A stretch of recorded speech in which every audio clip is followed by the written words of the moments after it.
Driver, গাড়ি বার করো। Madam এই নিন মিষ্টি।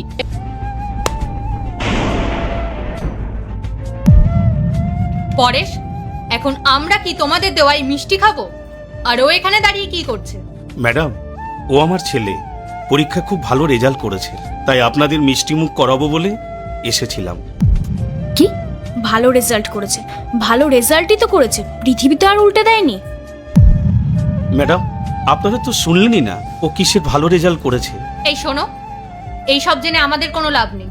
তুমি এখানে কাজ করতে এসেছো, চুপচাপ কাজ করো। আর হ্যাঁ, তোমার ছেলে যেটাতেই ভালো রেজাল্ট করুক না কেন, কালেক্টর তো হয়ে যায়নি। শেষমেশ আমাদের মতো বড় লোকদের বাড়িতেই কাজ করতে হবে, তা সেটা গার্ডের হোক বা ড্রাইভারের। তাই তোমার ছেলেকে একটা কথা বলে দাও, আমাদের মতো বড় লোকদের সমান সমান হওয়ার জন্য চেষ্টা না করে। ম্যাডাম আপনি এটা কিভাবে কথা বল? পরেশ, তোমার ছেলে কি ভদ্রতা বলে কিছু জানে না? কার সাথে কিভাবে কথা বলতে হয় সেই শিক্ষাটুকুও দেখছি তুমি ওকে দিতে পারোনি। ওকে বলে দাও, ও যে জামাটা পরে আছে না, আমরা তোমাকে কাজ দিয়েছি বলেই কিন্তু সেই জামাটা তুমি ওকে কিনে দিতে পেরেছো। ক্ষমা করবেন ম্যাডাম, আসলেও বুঝতে পারিনি। বাবু, তুই বাড়ি যা।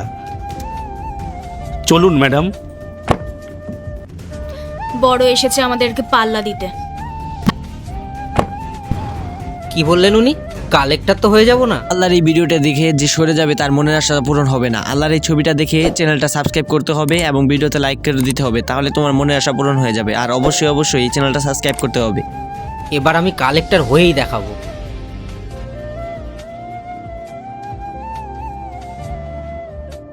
ম্যাডাম, আপনি আমাকে ডেকেছিলেন?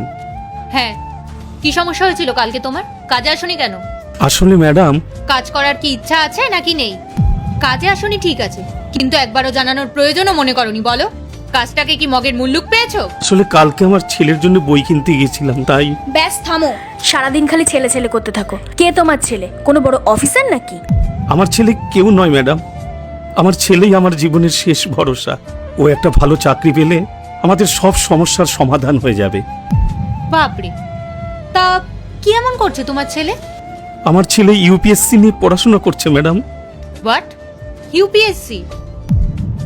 আচ্ছা, তোমার ছেলে কি মেন্টালি আনস্টেবল?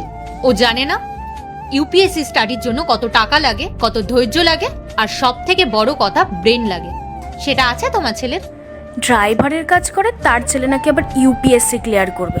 যা তা একেবারে। শোনো, একটা কথা না ভালো করে মাথায় ঢুকিয়ে নিও।